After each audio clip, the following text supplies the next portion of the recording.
Bonjour et bienvenue. Je suis extrêmement heureuse de vous retrouver et de parler création parce que nous allons reprendre la création d'Impa. Pourquoi est-ce que je dis reprendre? Parce qu'on a dû faire une petite parenthèse de 7 mois sur la création de Sakizu.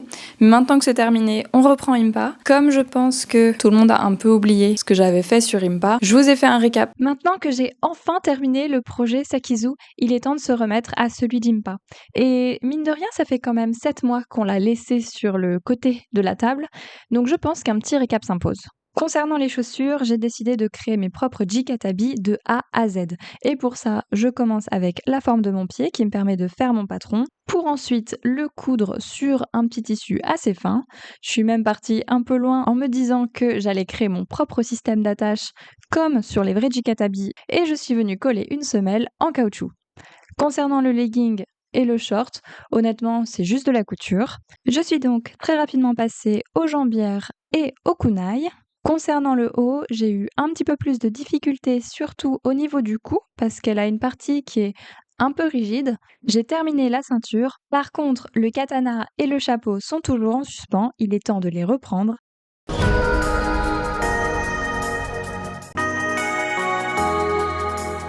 Pour le katana, donc ça c'est ce à quoi il ressemble actuellement. En le regardant après 7 mois de recul, il semble que normalement je dois mettre du tissu dessus. Et après, en fait, Impa, elle porte son katana à l'arrière, comme ça, et du coup il y a un endroit où elle le place. On va donc terminer cet élément-là, et après on va voir comment est-ce qu'on l'intègre dans son fourreau. Comment est-ce que le fourreau est ensuite clipsé autour d'Impa. Et pendant que je vous montre comment je suis en train de pimper le katana d'Impa, on va revenir sur une définition. Est-ce que vous savez ce que veut dire le mot tsuka?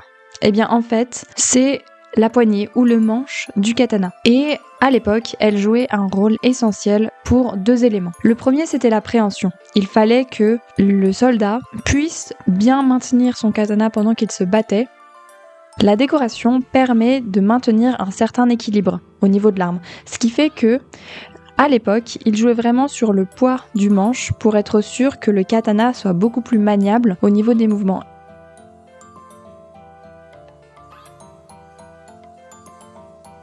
À l'époque, le cordage pouvait être réalisé en coton, en cuir ou en soie, et il pouvait même contenir une petite décoration qu'on appelle le menuki. C'est un petit symbole qui peut avoir différentes formes, comme la forme d'un dragon pour assurer la protection, la force ou la sagesse, ou bien celle d'une fleur pour plutôt l'emblème de la pureté. Aujourd'hui, moi, je me suis plutôt occupée de venir mettre un ruban en nylon autour de mon katana, histoire de ressembler à l'image de référence, mais il existe sur YouTube des tutoriels qui sont beaucoup plus poussés et qui mettent en avant la manière historique pour tresser un katana. Donc je vous en mets un en barre de commentaires pour que vous puissiez retrouver la vidéo. Vous pouvez voir par la suite que j'ai aussi ajouté d'autres détails issus de l'image de référence du katana d'Impa, comme le petit symbole qu'on peut retrouver sur la lame, ou bien même des éléments que j'ai découpés à la Cricut, qui viennent rajouter plus de définition au niveau, il me semble, de ce qu'on appelle la garde.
Le katana est enfin terminé, mais avant de crier victoire, sur l'image de référence en fait, il est attaché.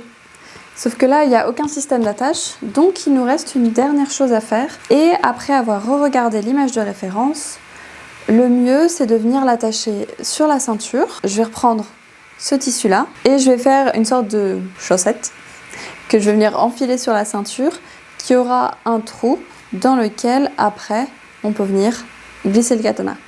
Et qu'il soit suffisamment grand pour que le katana puisse être maintenu comme ça à l'horizontale pendant que Impa marche, etc., etc. Donc voilà, c'est la dernière étape.